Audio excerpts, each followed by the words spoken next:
मित्रांनो नमस्कार. ॲडव्होकेट प्रवीण वाघ या यूट्यूब चॅनेलवरती आपल्या सर्व कायद्याच्या मित्रांचे स्वागत आहे. तर विद्यार्थी मित्रांनो, आज रोजी आपण कलम 44 BNSSचे पाहणार. कलम 44 हे कलम खास करून पोलीस मित्रांसाठी आहे, पोलीस अधिकाऱ्यांसाठी आहे. कलम 44 प्रमाणे जर एखाद्या वॉरंट पात्र व्यक्ती आहे, आरोपी आहे, ज्याच्यावरती अटकेचे वॉरंट आहे आणि असा एखादा व्यक्ती एखाद्या ठिकाणी थांबलेला आहे, लपून बसलेला आहे किंवा त्याला शरण कुणी दिलेली आहे, तर अशा वेळेस झडती घेऊन त्याला अटक करण्याचे प्रावधान कलम 44 मध्ये सांगितलेले आहे. तर मित्रांनो, कलम 44 थोडक्यात काय आपण समजून घेऊयात. तर मित्रांनो, कलम 44 BNSS प्रमाणे search of place enter by person sought to be arrested, म्हणजेच अटकेस पात्र असलेल्या व्यक्तीने प्रवेश केलेल्या बंदिस्त स्थळाची झडती घेणे. तर मित्रांनो, कलम 44 प्रमाणे अटकेच्या वॉरंट अन्वये कार्य करणारी व्यक्ती अथवा अटकेचे अधिकार असलेले कोणताही पोलीस अधिकारी, पोलीस कर्मचारी अशा व्यक्तीकडे जर एखाद्या अटकेस पात्र असलेल्या व्यक्तीची माहिती जर मिळाली की तो अटकेस पात्र असलेला व्यक्ती हा एखाद्या ठिकाणी एखाद्या घरामध्ये लपून बसलेला आहे, एखाद्या बंगल्यामध्ये लपून बसलेला आहे किंवा एखाद्या ठिकाणी त्याला शरण देण्यात आलेली आहे किंवा एखाद्या ठिकाणी तो थांबलेला आहे, तर अशा वेळेस अटकेचे अधिकार असलेल्या व्यक्तीने पोलीस अधिकारी तसेच अटकेचे अधिकार ज्यांना कोर्टाने प्रदान केलेले आहेत अशा व्यक्तीने तो व्यक्ती ज्या ठिकाणी थांबलेला आहे त्या ठिकाणी जाऊन मग ती जागा ज्या आरोपीला अटक करायची त्याची असो अथवा नसो अथवा इतर कोणत्याही व्यक्तीची असो किंवा त्याच्या मालकीची असो, त्यावेळेस तेथे जाऊन त्या घरमालकाला, त्या जागेच्या मालकाला अटकेस पात्र असलेल्या व्यक्तीने किंवा अटकेचे अधिकार असलेल्या व्यक्तीने त्या मालकाला विनंती करायला हवी की वॉरंट निघालेला आरोपी आहे आणि त्याला आम्हाला अटक करायची आहे. तर त्यावेळेस कायद्यात कलम 44 मध्ये जे सांगितलेले आहे त्याप्रमाणे त्या जागेचा जो कोणी मालक असेल, जो कोणी ताबेदार असेल, अशा व्यक्तीने त्यावेळेस अटक करण्यास आलेल्या व्यक्तीस तसेच अटक करण्याचा अधिकार असलेल्या पोलिसांस संपूर्ण सहकार्य केले पाहिजे. तसेच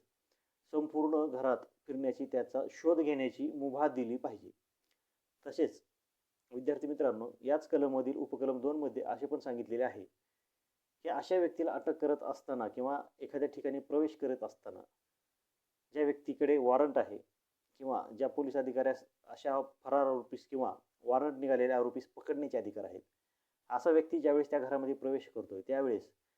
जर रूढी परंपरेनुसार जर काही महिला असतील ज्या की सर्वसामान्य लोकांसमोर किंवा समाजात किंवा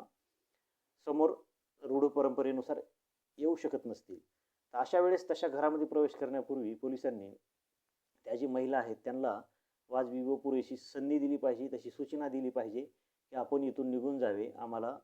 विशिष्ट प्रकारचा आरोपी जे आहे त्याला आम्हाला ताब्यात घ्यायचे आहे, त्याला आम्हाला अरेस्ट करायचे आहे. तर विद्यार्थी मित्रांनो, कलम 44 मधील उपकलम ब मध्ये जर कलम 44(1) प्रमाणे जर तेथील मालक, ताबेदार जो कोणी असेल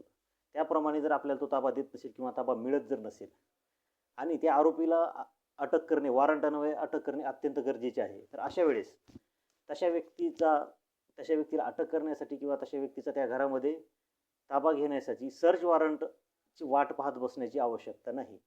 किंवा त्यावेळेस असे जर वाटत असेल की त्या आरोपीचा शोध घेण्यासाठी सर्च वॉरंट घेण्यास वेळ लागणार आहे आणि अशा कालावधीमध्ये आरोपी जो आहे, ज्याच्या विरुद्ध जे वॉरंट निघालेले आहे, असा व्यक्ती हा सर्च वॉरंट घेण्याच्या कालावधीमध्ये तिथून निष्ठून जाण्याची शक्यता आहे, तिथून पळून जाण्याची शक्यता आहे. असे जर त्यावेळेस जर तसे घडून आलेले असेल तर त्यावेळेस पोलीस अधिकाऱ्यांना त्या घरामध्ये कोणाचीही परवानगी न घेता त्या घराचा दरवाजा तोडण्याचे अधिकार आहेत, त्या घराच्या खिडक्या तोडून फोडून आतमध्ये प्रवेश करून त्या व्यक्तीला अटक करण्याचे अधिकार आहेत. तर विद्यार्थी मित्रांनो, याच कलम 44 मधील उपकलम 4 मध्ये सांगितलेले आहे, जर अशा प्रकारची कारवाई करताना तो जो अटकेचे ज्याला प्राधिकार दिलेले आहेत तसेच जो कोणी पोलीस अधिकारी असेल ज्याला की अटकेचे अधिकार आहेत, असे हे अधिकारी त्या घरामध्ये प्रवेश करत असताना जर ते तिथे अडकून पडले त्या घरामध्ये, तर त्यावेळेस त्यांना तेथून बाहेर प्रवेश मिळवण्यासाठी ते त्या घराचा दरवाजा तोडू शकतात, ते त्या घराच्या खिडक्या तोडू शकतात, फोडू शकतात किंवा इतर कुठल्याही गोष्टींची किंवा कुठल्याही वस्तूंचे नुकसान झाले तरी ते कायद्यानुसार कुठलाही गुन्हा ठरणार नाही आणि तशा प्रकारचे पोलीस अधिकारी व अटकेस पात्र असलेल्या व्यक्तीस पकडण्यासाठी जे काही शक्यतो कायद्याप्रमाणे करता येईल ते सर्व अधिकार या कलम 44 मध्ये पोलिसांना तसेच अटक करण्यास प्राधिकार असलेल्या व्यक्तीस अधिकाऱ्यास दिलेले आहेत. तर विद्यार्थी मित्रांनो, यानंतर आपण कलम 45 पाहणार आहोत. तर विद्यार्थी मित्रांनो, कलम 45 हे आहे की arrest without warrant police can pursue in other jurisdiction. म्हणजे मित्रांनो, वॉरंटशिवाय अटकेस पात्र असलेल्या व्यक्तीस पोलीस अधिकारी, पोलीस कर्मचारी तसेच पोलीस हे भारतामध्ये कुठेही जाऊन तशा व्यक्तीस अटक करू शकतात. कलम 45 प्रमाणे भारतामध्ये कुठेही जाण्याचा व फरार असलेल्या व्यक्तीस कुठल्याही राज्यातून व देशातील कुठल्याही कोपऱ्यातून त्याला अटक करून आणण्याचे अधिकार आहेत. तर मित्रांनो, आज आपण BNSS कलम 44 आणि 45 हे पाहिले, जे की पूर्णपणे हे कलम हे पोलिसांच्या अधिकाराबाबत सांगतात किंवा फरार आरोपीच्या अटकेबाबत सांगतात की फरार आरोपीला अटक करण्यासाठी त्याने जिथे प्रवेश मिळवलेला आहे त्या ठिकाणी जाऊन त्याला पकडण्यासाठी, तसेच तो देशभरात कुठेही गेलेला असो तिथून त्याला अटक करून आणण्याबाबतचे प्रावधान हे कलम 45 आणि 44 मध्ये सांगितलेलं आहे. तर विद्यार्थी मित्रांनो, आजच्या पुरतं एवढंच. धन्यवाद.